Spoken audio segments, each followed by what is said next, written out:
The 540 is brought to you by Star City Games Weekly Sale.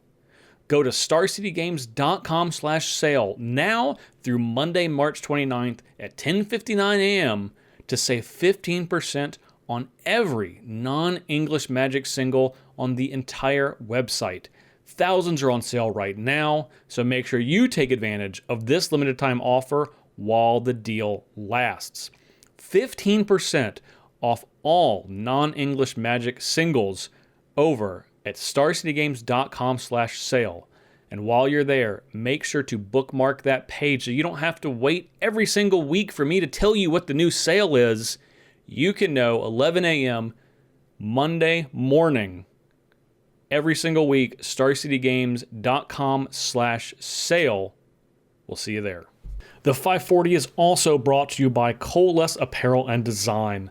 If you want to get the coolest Magic t-shirts and hoodies and stickers, go to coalesceapparel.shop. And if you find something you like, use gift code SCG to save 10% off at checkout.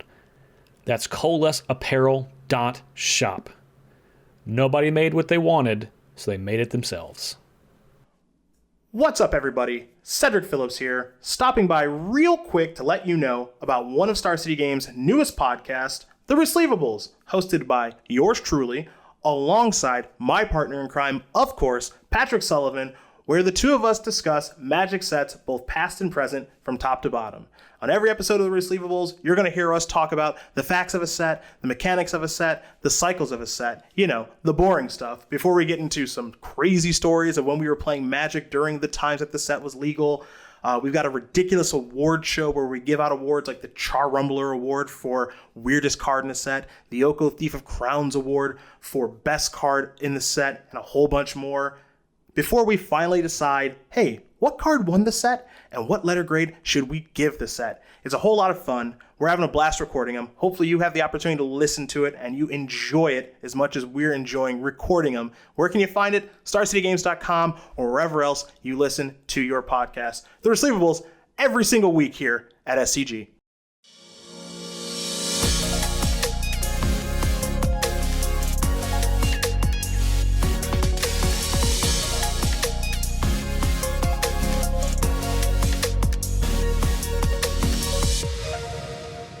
Welcome back to the 540. I am Justin Parnell. You can find me on Twitter at jparnell1, and of course my co-host, Ryan Overturf, who you can find at Ryan Overdrive. There he is. There he is. Fresh off of watching people pick cards and cube packs for thousands and thousands of dollars and having strong opinions about them. It is really wild just how strongly people feel about the way other people play Cube Draft. No kidding. No kidding. It's almost like people think that they know better about everything all the time if it doesn't match exactly their own singular experience. It is almost like that. Feel free to extrapolate that as far or wide as you would like to. Or just don't think about it at all. That's your call. We're not the boss of you. Only you can be the boss of you. But if you're listening to us, you probably care about what we have to say, I hope. At least a little bit, or at least morbidly curious, I think is where people probably lie. I'll take it. One of those two. Yeah. Honestly, ultimately, I actually don't care if you listen to this podcast. I just want you to download it or hit play. And you can leave the room if you want after that. Yeah, if you're juicing the metrics, whatever. Yeah, that's really all that we want.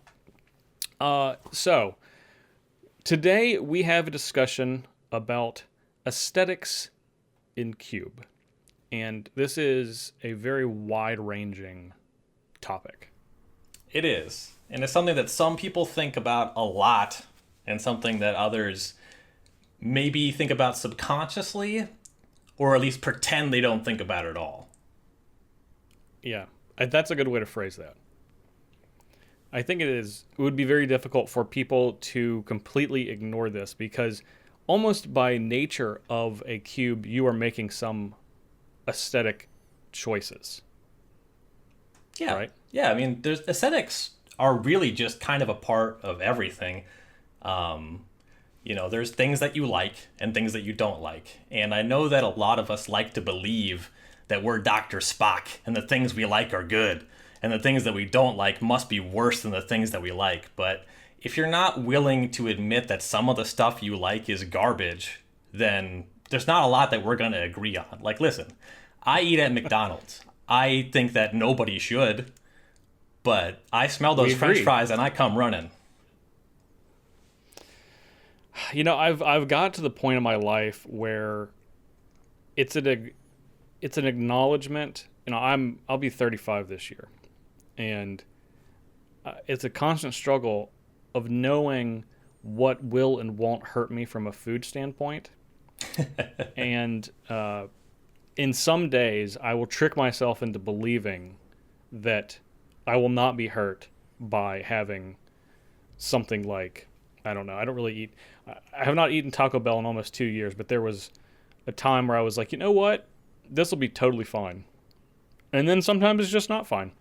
And ultimately, McDonald's and many others fall in the same place. And some of you out there, you know exactly what I'm talking about. And some of you in your 20s, you're like, shit, I'm going to live forever.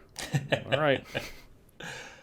Oh, yeah. It feels like when you're in your 20s, I can eat as much McDonald's as I want. I eat McDonald's when I'm hungover. I even start to feel good after I felt kind of bad. And it's not slowing down. Well, it doesn't slow down because one day it's just going to come screeching to a halt. Exactly. It doesn't happen gradually. It is literally like an on-off switch. And it's crazy because you're like, as I've like kind of aged into my 30s, I've noticed there's been points where I'm like, oh man, I'm getting old because there's like this one thing, because I like ate something. This is the easiest one because it happens to, people pretty quick. You're like, oh, I ate something, it didn't agree with me, and I'm probably going to avoid that. And you're like, well, that's it, I'm old now. And it's like, nah, that was like thing 1 out of 100. And there's like 99 more to go. I just last 2 days ago, I woke up and my my left knee hurt. It just hurt. I just been sleeping. I went to bed, it was fine. I woke up and I'm like, I can barely walk around, and I'm like, what is it next? Yeah, you just get some of those. I one day, I woke up kind of in the middle of the night, and I couldn't sit up. Like, my back, I tweaked something, and the only way I could physically get out of my bed was by rolling off of it. Oh, God. And, a couple days later, it was kind of just back to normal. But I know that sometime in the future, it's going to happen again. There's nothing I can do about it. You just hope that those 4 days come and go, and it goes away. And if you're 23 and you're listening, I heard the same stuff when I was your age, and I, like you, thought it's never going to happen to me. And then one day it's going to, and you'll know better. And I don't begrudge you for not believing me, but you really should. Yeah, you're not going to, and it's fine no matter what we say. But that's kind of how it is. And to rope the discussion back around to aesthetics, you may not think that you care. You may not think, you're like, you know what, I'm never going to care. I just care about winning, or I just care about making the best cube design possible. I've always, my famous question that I ask about this, when I ask people, do you care about the aesthetic of the game? Do you care about the flavor of the game? It's, someone is sleeving up a deck for a tournament. And if they have anything that they have brought that they want to play with those specific ones, oh, you have a favorite set of lightning bolts? Well, that sounds like you care a little bit about the aesthetic of the game or the flavor, more than you thought that you did. If you're not willing to walk over to the sales booth and just buy 4 lightning bolts because you have really, really specific ones you want to play with, you probably care more than you think that you do. Yeah. And I'm not even going to pretend like I don't care. At Pro Tour Origins, I brought 4 unhinged islands with me to Vancouver, and we ended up with a deck list that played 5 islands. Mm-hmm. A completely rational person, Dr. Spock, would walk over to the land bin, grab either 1 or 5 islands of any sort. I paid $11 Canadian for that 5th unhinged island. Yeah, you sure did. Immediately. You didn't even consider walking there was no to the option. land bin. There's no option. You're like, I'll simply play with 4. The deck list will have 4 islands, or I'll have 5 of these. Those are the 2 options I'm faced with. Yeah, it's a binary.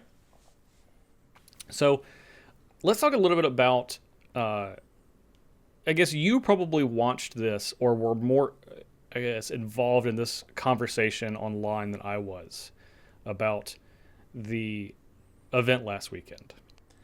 Yeah, so there's a couple hot picks. I think that the one that's more interesting to me, because it gets lost less in the question of which of these cards is better. Like, the which of these cards was better for the deck, I think, actually has some pretty interesting back and forth. Dom Harvey broke down the Elspeth Suns Champion versus Mana Crypt. That was pretty late in the draft. There was a lot more mechanical consideration there. But pack one, pick one. We're talking about Jan Moritz Merkel, who before the tournament started, messaged Cedric Phillips and Patrick Sullivan, who were covering the tournament. And he's like, hey, I do a lot of cube draft. I win a lot of cube draft. I would like to, just pitch some of my preferences if you want to use that for the broadcast, which Cedric actually wrote a little bit about this later, too, on StarCityGames.com, that this is very unusual. A player is just like really excited, has some kind of interesting preferences, sits down and is like, I like black-white decks, I like discard, I like these kind of black-white mid-range decks. I'm like, okay. And then they cover the tournament, and it just plays out in one of the more spectacular ways that it can. Pack one, pick one. Jan takes Blade Splicer over Channel. Blade Splicer is like a low value over replacement 3-mana creature. And Channel is a card that is one of those cards that only shows up in Vintage Cube because it's at a nonsense power level for any other environment. And so it generates a ton of chatter. And a lot of it is just, I guess, Blade Splicer is in if the mono white deck is better, or other people were losing their minds because if you cast Channel and you Emrakul or Mere Battlesphere on turn 2, then you can't possibly lose. It's so much more powerful. And kind of the reality of it is there's an aesthetic motivation here, and this was revealed in that pre-show interview. The commentators were talking about this as it happened, and then you got it in the post-game interview when Jan goes on to win the tournament. 3-0 this draft, by the way. Goes on to win the tournament. It's just like, I like drafting black-white discard, and I think I've played with Channel once in my life. So how are you going to pick Channel if that's your experience? You won't. You actually just won't, because the farther away you get from that, the less likely you are to draft it. Yeah. Especially when there's any kind of stakes. I mean, I would say that it is possible that he may draft a Channel if he was cubing with friends rather than Magic Online in a league. But as soon as you continue to have this disparity between experience and, I don't know, whatever popular opinion, I don't even know if that's even the appropriate term for the discussion between these two cards, but the farther away you get from that, the less likely you're ever going to make that decision. Mm-hmm. And it gets turned up a little bit when you're under the pressure of the lights. You're drafting on camera, and there's a little voice in your head that's just like, everyone's going to think I'm stupid if I pass the Channel, but you value, you're playing for $20,000 and you know what Blade Splicer does. It does the same thing every time, and you've been winning 73% of your matches. So you're probably pretty cool with the Blade Splicer. Yeah, that's just math at this point. Right? I mean, you're like, I know what I'm doing. I don't really care if anyone else knows what they think that I'm doing. So, honestly, so I didn't find out about this until the day afterwards when it was posed to me by Stephen Green. And he was just saying, he's like, yeah, how do you feel about Blade Splicer over Channel? And that's just how he said it. I was not aware of any of the social media hubbub about it. And I was just like, Blade Splicer is going to win you more games than Channel will. You're just going to remember all of the Channel games that you win. Because that's how that card works. Because they're big, splashy, over in a flash type games rather than, rolling your sleeves up, blue collar, attacking, putting 4 power into play for 3 mana type games, which there's a lot more of those than there are the big splashy Channel games. So I don't know.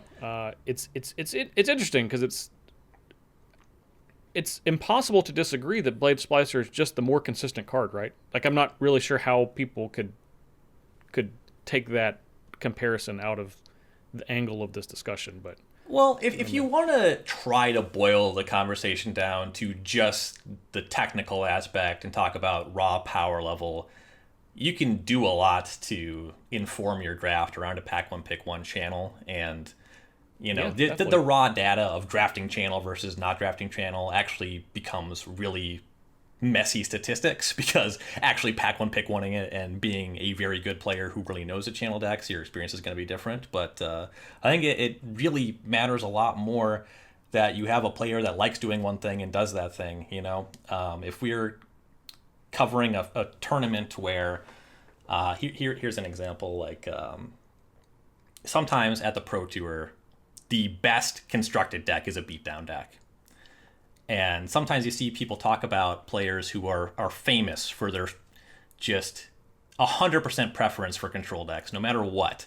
Guillaume Wafo-Tapa, Shota Yasuoka, apologies, are going to play control. It doesn't matter. And people will say, well, if Shota and Guillaume could just learn aggro, they'd win all these tournaments. And it's like, well, I don't know. Like, they don't like playing those decks. So that's going to stop you from wanting to learn. And if you are bored or disinterested while you're trying to learn, that hinders your ability to learn. And then you're also just fighting 20 years of experience of doing this other thing. Yeah. So, like, I don't think that that's necessarily even true. It's certainly... first of all, Guillaume Wafo-Tapa has never attacked with a creature before turn 8 in his life.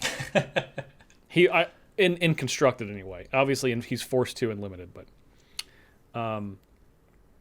yeah, well, that's what I mean. Like, the greater that divide gets, the less you are incentivized to go against your comfort zone. Mm-hmm. When you become so much more experienced and just better in the case of Magic, where we can actually use data to determine that. Why would you not? Yeah.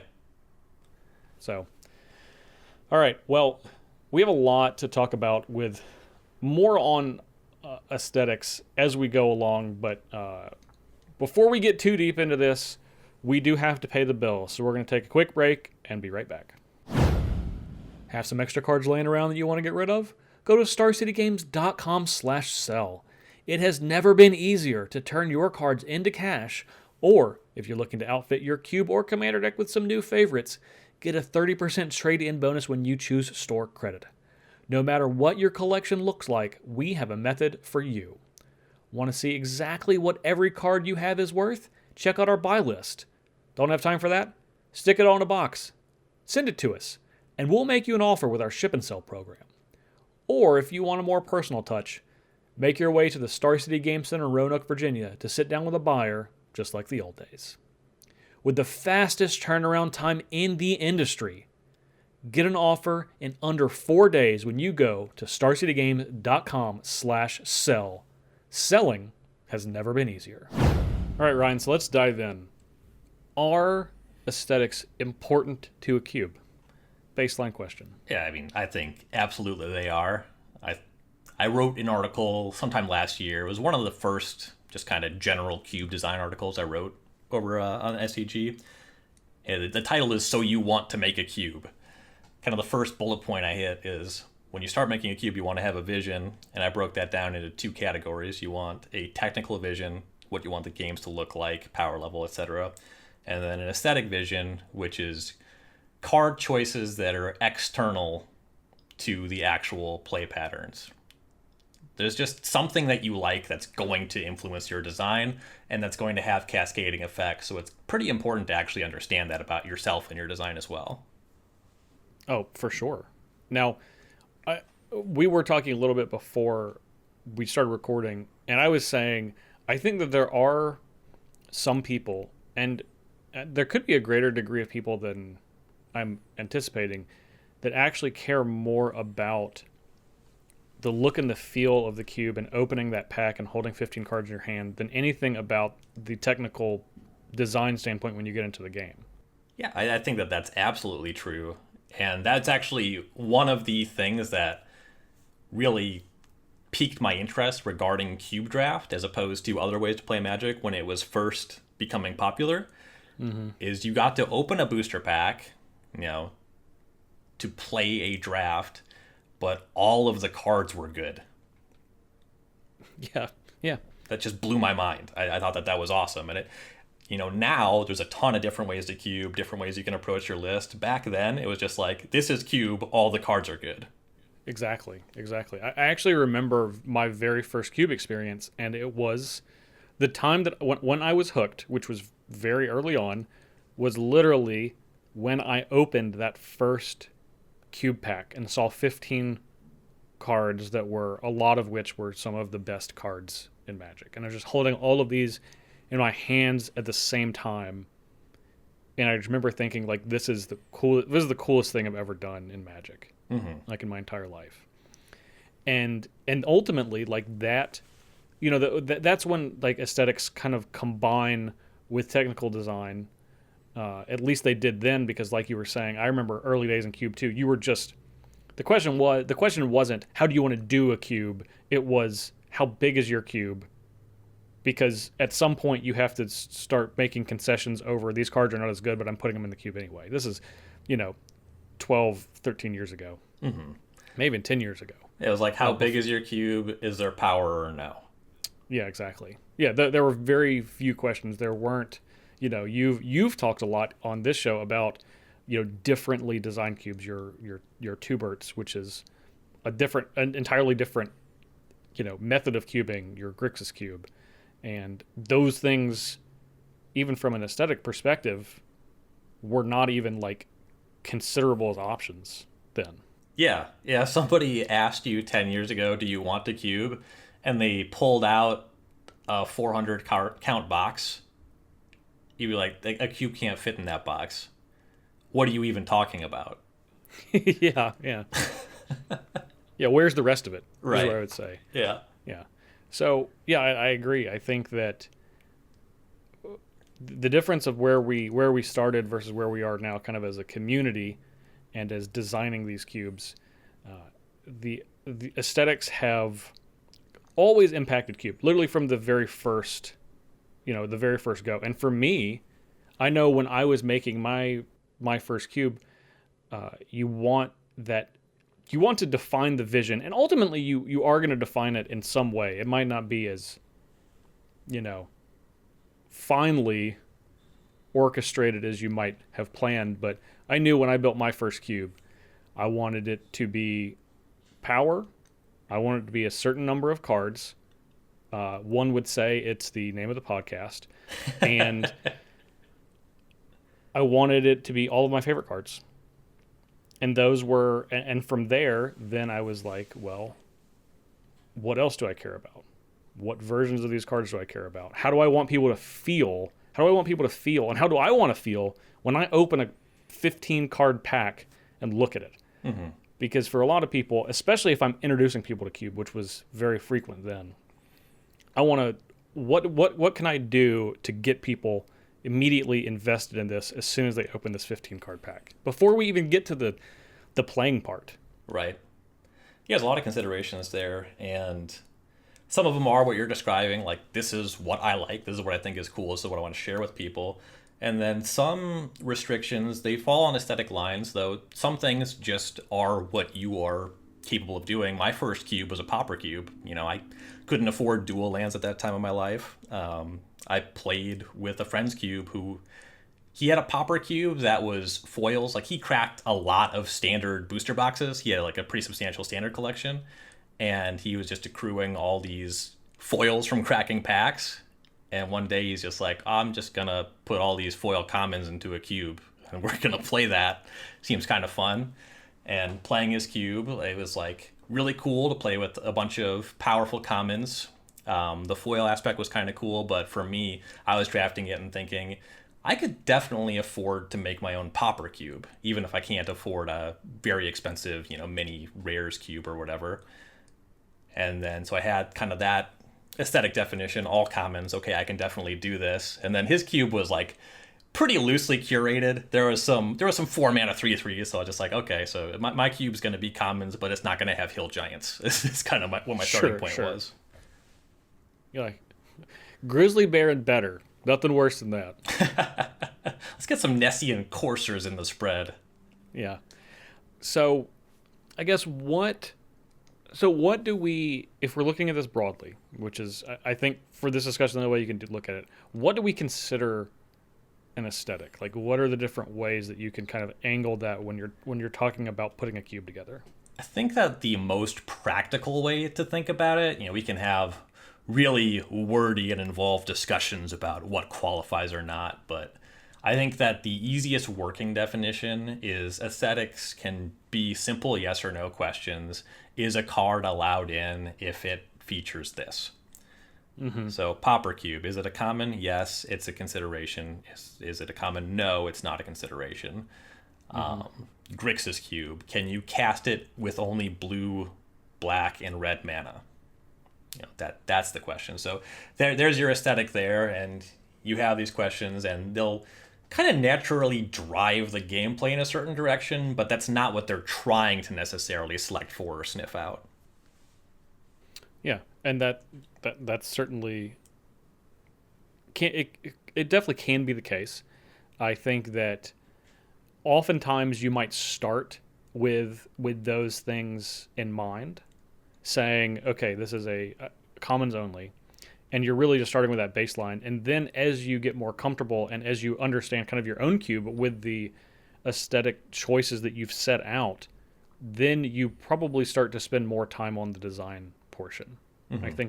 I think that's a pretty common, I don't know the word I'm looking for, common way that you go about it from start to finish. Well, there's no finish, obviously, with most cubes, but they are living projects. Yeah, start to the next step. Is even for something like you were talking about an all commons cube, making sure that all of the cards have the common rarity symbol. Mm-hmm. There's plenty of cards that were printed as commons and uncommons, or in some cases, like rares as uncommons, thinking like an Emperor Crocodile, and Urza's Destiny is a rare, and Eternal Masters is a common. But making sure that you're like, well, this is the experience. It's going to be all commons, and I want to have the best design within that. But I also want to make sure that I'm sticking to this aesthetic and this vision that I want, which is when you open the pack, it's all black symbols, black set symbols. Yeah, and aesthetics narrow down the card pool, but there's not a question or set of questions that will do the full design work. At some point, you still return so many cards, and if you want to get your cube down to the 540, you need to say, okay, Rolling Thunder is in or it's out. What kind of cards do I want? How much of this sort of effect do I want? Do I want bounce lands? No. But you definitely, for me, I get most excited from that first original aesthetic inspiration where I say, I want a cube to be about thing. Whether it was commons only or Grixis or any of the other cubes I've worked on later. Yeah. I think another good one is I'm trying to model this play experience after X play experience that may be like a previous limited format.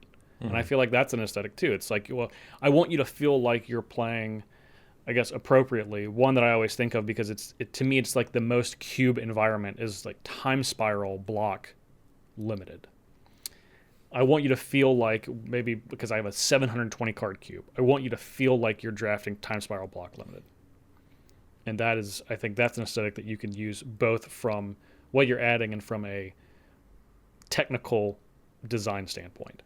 Yeah, definitely. My Spooky Cube, the original inspiration was I like drafting Triple Innistrad a lot. There's a lot going on there, and eventually it evolved in a bunch of different ways. I started with that one question, but I really like the idea of paying homage to Innistrad, but pulling cards from the entire history of Magic. But you're just starting with something that says, okay, I like this thing. This is where I'm going to start looking. Yeah, I want to try to emulate this, and that's where this is going to start. But oftentimes, as you continue on, like we said, that's generally a starting point, but not an ending point.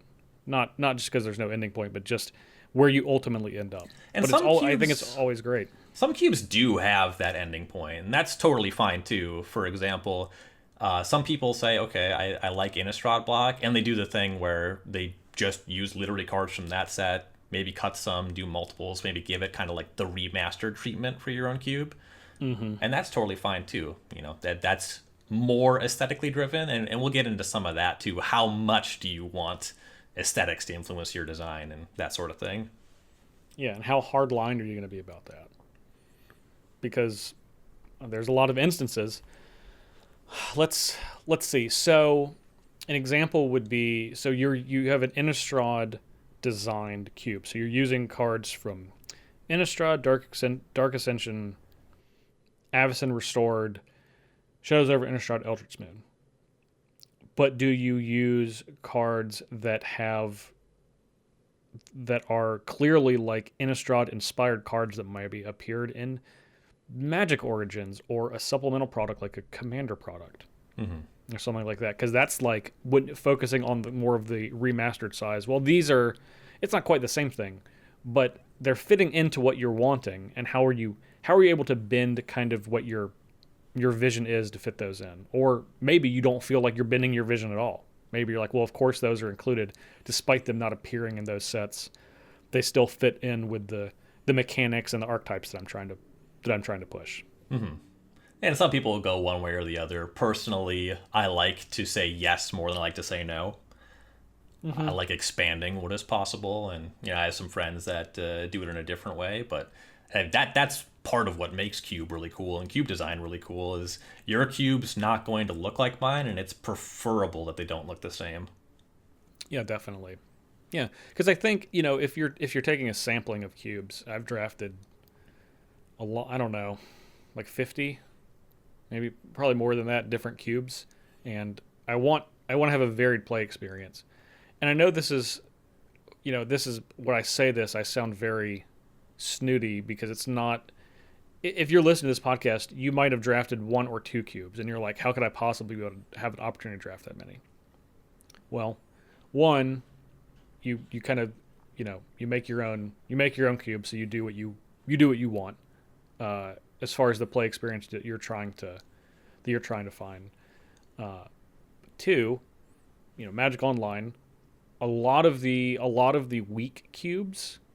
Not weak. I mean like weekly cubes, like cubes that last for like a single week. 1 week duration. Yeah. 1 week duration cubes. A lot of those, which is where Ryan, that's where your Grixis cube appeared, right? Mm-hmm. Yep. Yeah, a lot of those are very aesthetic designed cubes, and you can get a lot of different play experiences from doing those if you play Magic Online, which I do not. Again, just to be clear. Anyway. So I think that there's some level 0 stuff with this, and stuff that honestly, because I have thought about, like, that's really important to me. One of the things that I always think about, like that I'm keenly aware of, for my cubes, or when I'm drafting someone else's cubes, what kind of basic lands are you using for your cube? Yeah, that can communicate a lot or make the experience more immersive. Personally, I really like the look of old bordered lands, but that's not like a hard and fast rule. For example, the paper version of the Grixis cube, I use the Hour of Devastation Fuller. It's the Bolus Horns. It's those are great. Just makes sense, It's more immersive in that way. Definitely, and that's how I feel. Like honestly, it's basic lands from a design standpoint are irrelevant. Right. There's 5 of them. It doesn't matter what they look like. Just like we were talking about with you spending $11 Canadian to go get that 5th Unhinged Island. But making those choices for how your basic lands are gonna which basic lands you're gonna be using, I feel like that's like critically important to keeping the feel of your cube and the overall visual aesthetic of your cube cohesive. And honestly, that's, for a lot of people, that's like a level up cube moment. Many people just start by going to the land station and grabbing 35 lands. And these are the lands for my cube. But at some point, everyone is like, you know what? I want to make my cube look like X. And I really feel like the basic lands are an important factor of that for the feel of the cube, for the emotional connection that you have as you're building your deck and playing your games. Absolutely. I'm not saying it happens to everybody, and I'm not saying that it's a hard requirement for a good cube to have aesthetically pleasing basic lands, but the people who own the best cubes I've drafted thought a lot about which basics they sleeved up. Yeah. I mean, I will be honest. I will judge you based on the basics you've chosen for your cube. Just straight up. I will just straight gatekeep the shit out of your basic lands. Well, it's more of like, if it's clear that someone's put a lot of thought into their cube, but they've also grabbed 35 random lands from the land station, it's like, I don't know, it feels like you don't care as much as you think that you do if you're just willing to grab 35 randos. That's all I'm saying. Love yourself enough to select your basic lands deliberately. Yeah, it's not about, and honestly, I know it sounds very gatekeepy, but it's more, I don't care if you've, which lands, but as long as you've taken the care to select some where it looks like it's together, like they're all meant to be together, that's more important. Yeah, and you could have to match your specific cube. Like, maybe your cube has all Dominaria basic lands because you started playing in Dominaria. That's exactly cool. That tells me something about you. We're bonding as human beings. That's awesome. Yeah. I just want them all to work together. That's what I want. And if you have chaos in your basic lands, I'm gonna judge you. It's just the truth. I just want everybody to know where I stand. Okay? If you just don't care about your basic lands and you have like, you got 28 islands and you have like 39 planes and like 7 of your planes are white bordered and like one of them's in Spanish. Look, I'm just saying, I just want everyone to know where I stand. That's all. Well, it's good that you are honest. I think that's important in us putting out a good product. Yeah, I just, this is something I've wanted to get off my chest because I feel like there's something burning inside me about basic lands, because basic lands are like a critical importance to Magic and to my care for Magic. I think people don't care about basic lands enough. I wish they cared about them more. Anyway, fair. We can move on beyond the basic lands. Anything else before we go to the next section? I mean, I got a billion things I could say about a billion things. So you keep me on the rails, and I won't try to veer us too far off. But I don't have anything explicitly we have to say before a break anyway. All right. Well, speaking of which, we're going to take a short ad break and be right back.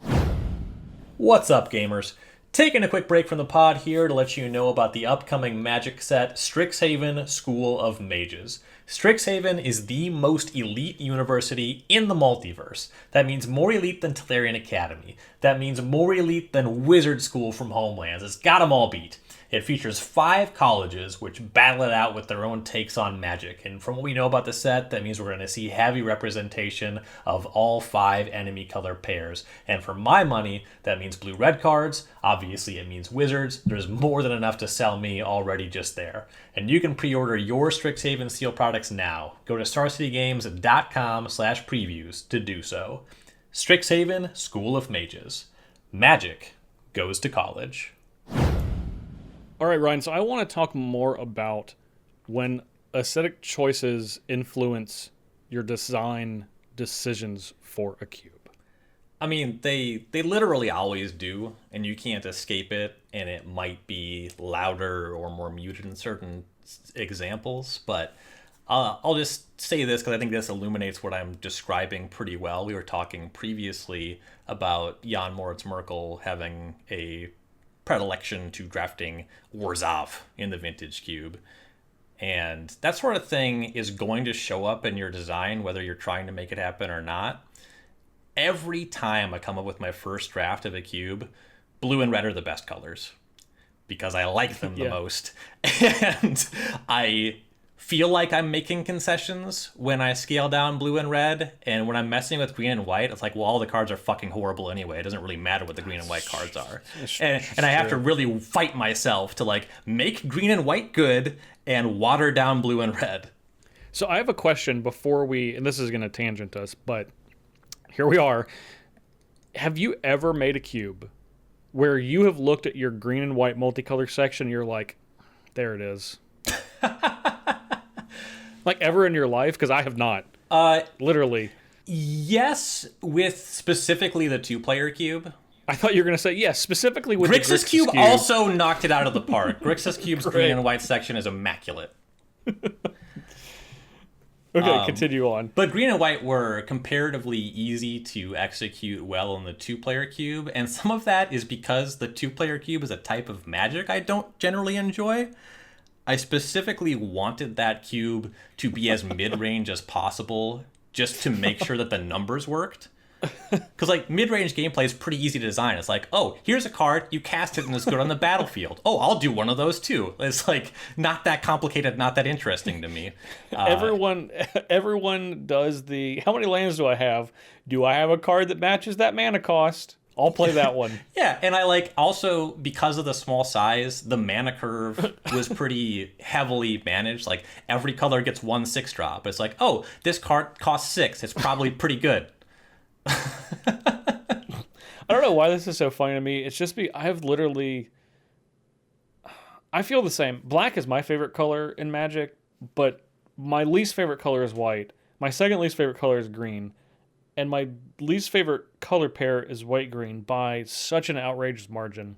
And I don't know how much that has been influenced by my frustration with it in Cube, because I just feel like it's dumpy and samey all the time.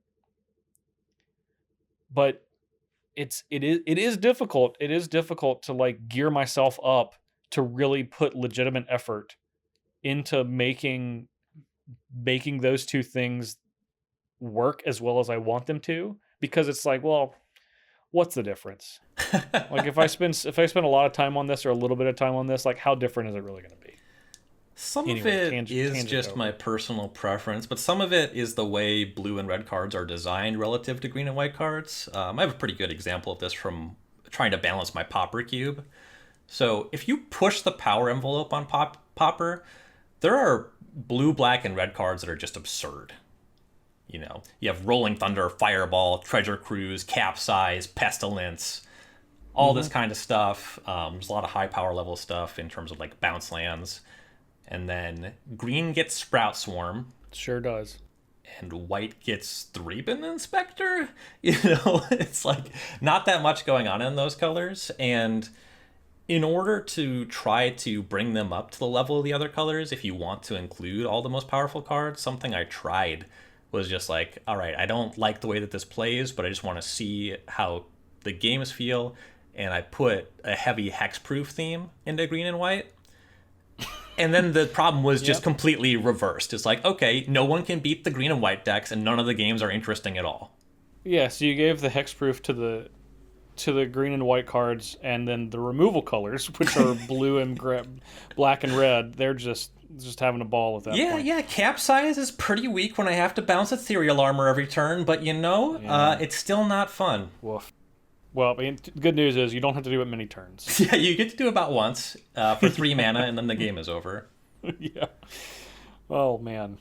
Okay, anyway, we've tangented. I actually don't know where we were before this. Aesthetic choices influencing design. So that was kind of a long tangent about how your personal color preference is going to influence your design, even if you don't think it is. It's going to come up. Yeah. Okay. So what about looking at aesthetic first cubes? So cubes that are just that is the first, middle, and last things that they're focused on. Mm-hmm. Yeah, these are the cubes that pose a yes or no question, and it actually is the full design, if you want to talk about the far extreme. And first example that comes to mind for me is Eric Klug's PT Cube. It's just one card from every deck that's ever won a Pro Tour. Mm-hmm. And there's no curation. This cube is, it's like 1,300 cards now or something. And it just keeps growing and growing. Yeah, it just gets more cards every time somebody wins a Pro Tour. It had a curated list. This is another cube that got a 1-week run on Magic Online. And I believe it was whittled down to 540 cards. And it lost a lot of its charm. I did play it a decent amount, and there's some pretty fun things happening. But, I'm wondering where the giant trapdoor spider is, Where's my deadly insect? Cutting room floor, I believe. That's interesting because thinking back to when it was given the run on Magic Online, I know that was just had to have been an interesting task to cut it down, because then you have to decide, well, how much am I putting into the design and how much am I putting into maintaining the historical aspect, which is the first most important thing. Mm-hmm. Because, in a lot of cases, some of the older cards don't compare, especially when you need a large amount of them to keep the deck or the archetypes that you're trying to supply with that cube. Some of the fun is in those really wacky moments where you see a card in a cube pack and you might think one of two things that are really out of the ordinary. One is you see a card and you're drafting the Pro Tour cube and you're like, this card won a Pro Tour? Like, that's a really fun moment. Yeah. And another one is sitting down to draft a 1,000 card cube and looking at your pack and there's an Urza's Tower. Like, how on earth could I possibly draft all three pieces of the Urzatron? Would you, let's say pack 2, you're in some sort of large mana deck. You open an Urza's Tower, you obviously don't take it. And then about pick 6, you see an Urza's Mine. Does because the tower is going to wheel. Well, so there's a couple divergent thoughts, the schools of thought here.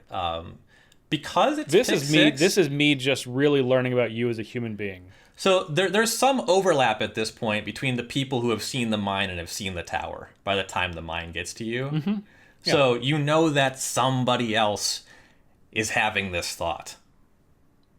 So so first of all, getting both Urza's Mine and Urza's Tower is not very good because you still need the power plant to show up. And then second of all, somebody else might try to cut you off. In particular, if we're talking about, I guess it'd be like pick 9 for the tower to come back around. Yeah. Maybe it'll come, maybe it'll not. I'm probably looking at a card I would definitely play over it, but I would take it over a sideboard card. Okay. You don't think that the story of assembling Urzatron in a 1,300 card cube is worth your 6th pick in the second pack? So just the possibility, the chance, Ryan. The chance. It's appropriate that today's topic is aesthetics, because if I did that, I might forget about it the next day. It is way cooler for somebody else if they get to do that. I am just so disillusioned with trying to do anything like that. I'm way too curmudgeonly that letting somebody else spike the ball on that one is going to be much better value for the table. That's the thrill of the hunt, though. That's what it comes down to. Again, not my thing. Fine. Anyway, so back to those type of cubes. So the PT cube, that's really a perfect example. Because like you said, not curated at all. Only aesthetic. No design choices are made. 100% aesthetic. Here is the qualifier. Win a Pro Tour, is the card already in the cube? If the answer is yes to the first and no to the second, you're in. Yep. So what about old school cubes? Cubes that just use the old border. That is also in most cases, like a kind of a hard cutoff, but obviously with Time Saga Remastered, that kind of changes the game a little bit for that regard. Yeah, old school Magic is something that has weirdly taken off in the last few years. People have been putting together constructed decks to battle, running tournaments in the 93-94 format where everything's very old, and then old school for a cube design could just mean only old border. And even there, for some people, they like the old border because it's nostalgic. I think that's the reception that a lot of newer players are getting with Times Power Remastered are like, oh, I don't get it because I wasn't playing back then. And for some players even, it's like even an accessibility thing where the old border is actually just harder to read. The information is presented in a worse ways, and the fonts are actually just more difficult for a human being to read. Mm-hmm. Yeah, which is absolutely true. Mm-hmm. I've been playing since '99, and I can say without a doubt, and I feel no shame saying this, the newest border is the most superior border of all of them. Mm-hmm. Just overall. Yeah. I mean, because it focuses on the things that matter the most, which is this easy for me to understand what is going on? Yeah, anyway. I definitely agree with that. But for me, though, it's kind of a combination thing. Obviously, the nostalgia is there, but the design of the original card frame, why I like it, is because cards look like they're a page of a spell book. When you have an old border lightning bolt, it's like, oh, this is like a wizard's spell. I am casting a lightning bolt. I am a powerful mage. And if you look at a new border lightning bolt, it's like an icon in a League of Legends game. It doesn't read as cool to me. Yeah, it's a good comparison. Very good comparison. So, before the old school cube, where that's a pretty hard-edged design choice, and it's based purely on. I would say in most cases, people that are having these cubes based on the aesthetic of these old school cards and these pre 8th edition cards and how they look rather than how they play, because I think there's a lot of room between, people often like to say, well, before Planeswalkers. Well, there's a lot of room between Scourge and Lorwyn also, where a lot of good things happened in Magic design. But so I would argue that 99% of people are choosing to go that route if they have those old school cubes for those aesthetics. Yeah, definitely. And the games, like I drafted an old school cube once. I sat in on a draft. I was at Gen Con. I was kind of between things. And they really just needed an 8th person to draft so all the cards were represented. And I was like, okay, I can do that, but just so you know, I'm not around to play. And I drafted, and I was looking at packs with a bunch of old cards, and I had my fill. I do not regret that I didn't get to play the games. So, this now invites the question, where does this stand with Times Power Remastered? Because they fit the visual aesthetic of what those cubes are going for. Mm-hmm. But do they disrupt the feel of the cube, because the power level of those cards are often higher? I would say if you took all 121 cards, the average power level of that card is going to be higher than the average power level of any of the cards from that era. I mean, these cards are disruptive to Time Spiral Remastered Limited. There's new bordered cards that a lot of these cards embarrass, right? Mm-hmm. And that's going to be a personal question. I imagine that people who have spent a lot of time already curating old school cubes, a lot of them, my expectation would be that they wouldn't incorporate the new Orbit thing. And maybe I'm wrong. They certainly could. I have a friend who has started working on an old bordered cube, and a lot of the motivation was because these new cards off the bonus sheet and Times Power Remastered offer a lot of cool new cards you can play with. So he's excited about that. Some of my friends are building more old bordered commander decks, because now they can have Kiki Jiki as their commander, and that's pretty cool in old border. It changes the format, and it's nice to update cube. We've been talking about how cubes are largely living projects. You're never really done, and for an old school cube, it's really sad to me that the only knobs you're turning are whether you want White Knight or Order of Liber, Yeah. Personally, if I owned a old border cube, I would want to include these time shifted cards, because I think that they still match what you're trying to do, which is you open a pack and it looks exactly like you described it. I think is a really great way. It looks like a page of a spell book, and you're choosing your spells from a flavor perspective to add to your arcana. And ultimately, I think that we're going to see more of these in the future. I hope so. based on what I have gathered of people's response to them, if they opt to not do more of these in the future, it will be leaving money on the table. Yes. And Wizards has done a very good job of not leaving money on the table recently. It's not in their MO. It is not. It is not. So I would say it is more. I would say, if I were guessing, it is more likely we're going to get sick of these than never see them again. Yeah, I buy that. So, but with that thought, I think adding these to your old bordered cube, especially if you expect more of them to come, I think is fun, because then it's like you have a set of Magic cards that is like specifically for you for your cube, where every other cube, traditional cubes, every set that comes out, oh, I have all of these options. And you're kind of waiting for, like, I don't know, I'd probably say once a year is probably what this will come down to, where they have like some sort of set that has these time-shifted cards. Mm-hmm. I feel like they're going to realize they do not have to be alongside Time Spiral, that people will just buy whatever set that they're in. Right. So as they continue to do these once a year, you basically have like a 121 card set just for you for your cube. And I think that is a really cool thing to look forward to. Because at some point, maybe you get a Sacred Foundry and a Steam Vents. I don't know. Man, I really like the idea of an old bordered Steam Vents. Yeah, how sweet would that look? I just feel like that's an inevitability, right? Once we have kind of, peeked in the lid of Pandora's box, we realize there's a lot of cards that fit these parameters of has this appear in old bordered? No, and can it? Well, now it can. Right. Yeah, I'd be very surprised if we don't come back to that. Yeah, for sure. Okay, so let's see.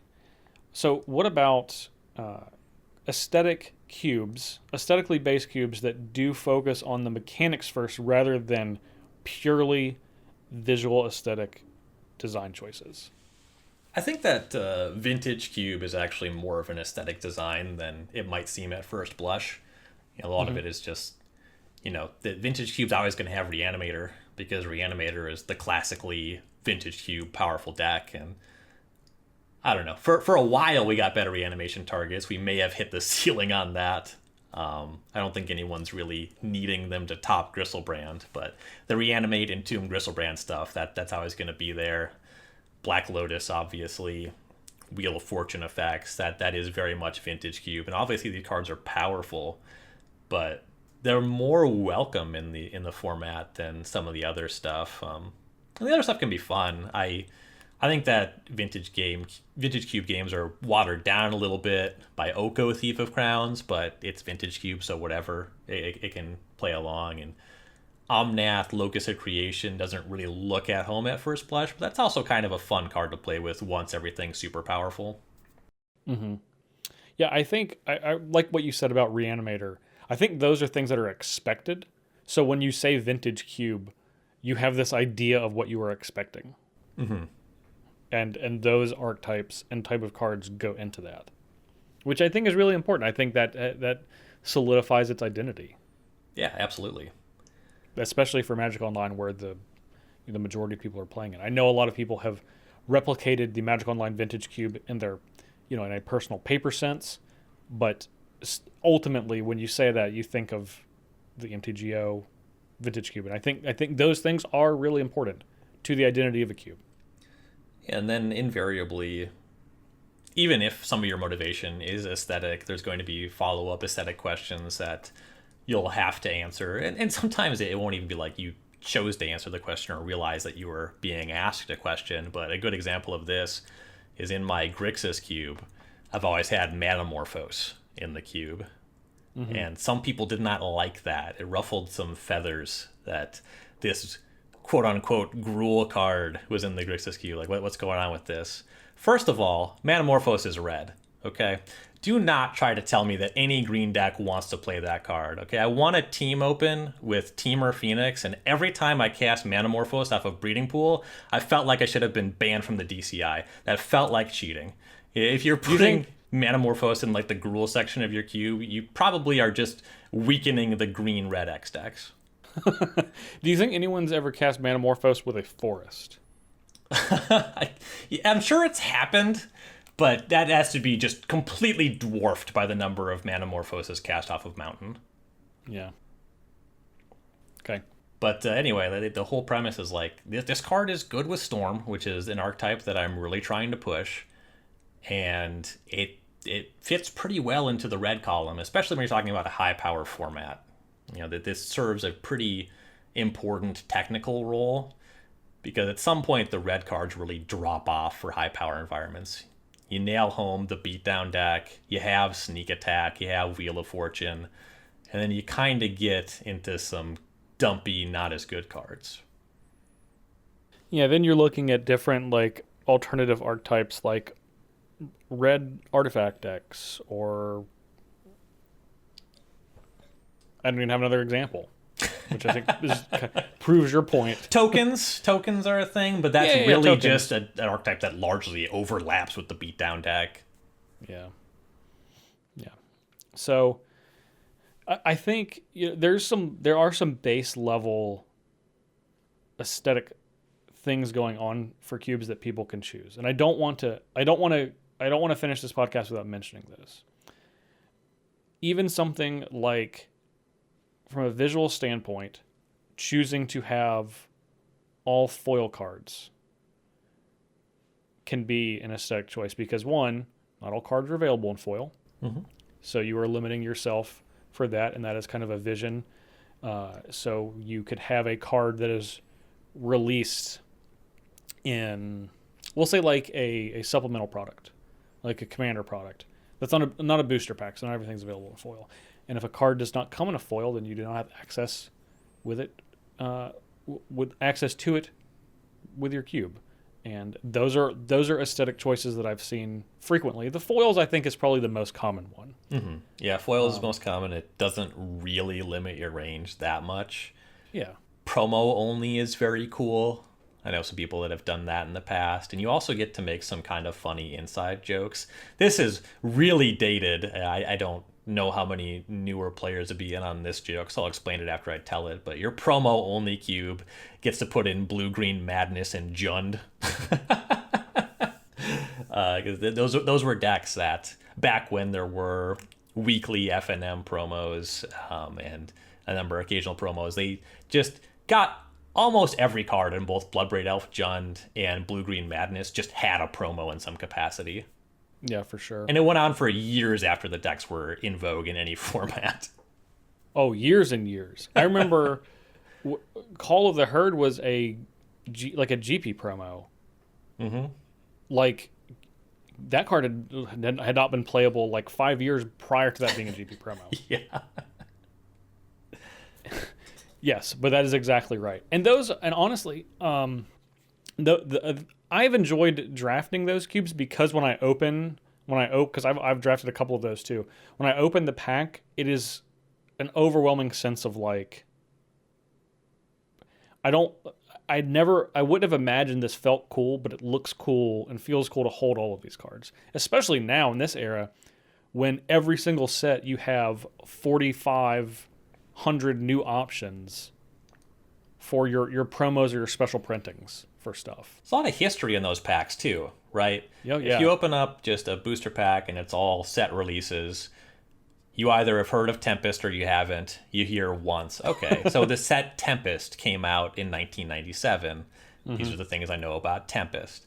You open up a promo, and something we've talked about before on the podcast is about how players have been playing for a long time. A lot of us have lapses in our play history. So you could even be a very invested player, and you can have GP promos stacked on top of each other, and one literally released between two that you own or have owned 20 copies of. And you say, yes. I have no idea this card was a GP promo. Exactly. I've never seen this. It is very rare, unless it is a newly printed card, like a card that's being released. It's very rare that I see a Magic card that I've never seen before. Now, part of this is the function of my job, my actual 9-to-5 job. Mm-hmm.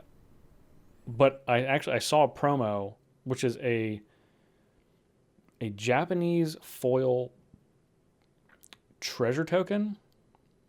Or maybe it was Chinese. I don't remember, and I'm now butchering this story.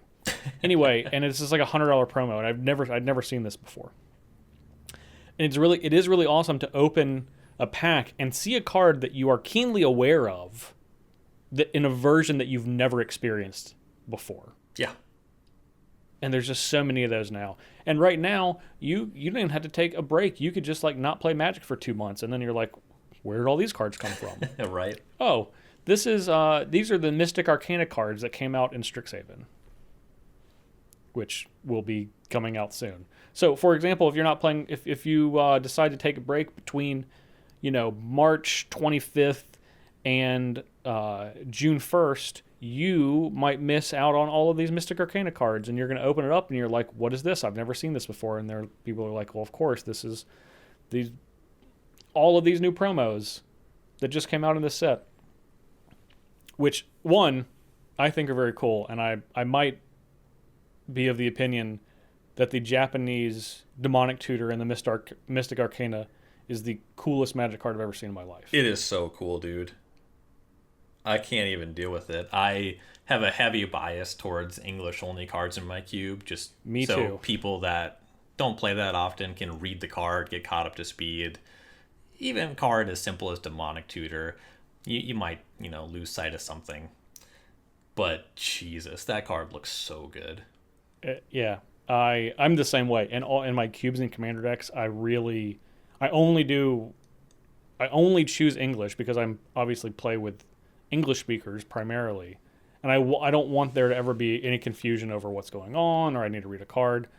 But I have decided already I'm going to make an exception for this Demonic Tutor. Fair enough. And I'm sure if you're listening to this podcast, you can probably find it. It is the Mystic Arcana Demonic Tutor. It is the Japanese version. The English version has its own art, which is also awesome, but it is not as cool as the Japanese one. Yep. Those are my exact feelings. Yeah. Like, it's great. It was one of the coolest cards I'd seen until I saw the other one 20 minutes later. Yeah, it's kind of unreal.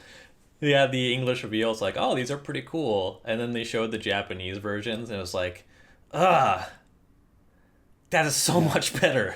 It's crazy. Yeah, they're incredible. So I think there's going to be 63 of these, and I imagine, based on, we've seen Demonic Tutor, Opt, and Swords to Plowshares.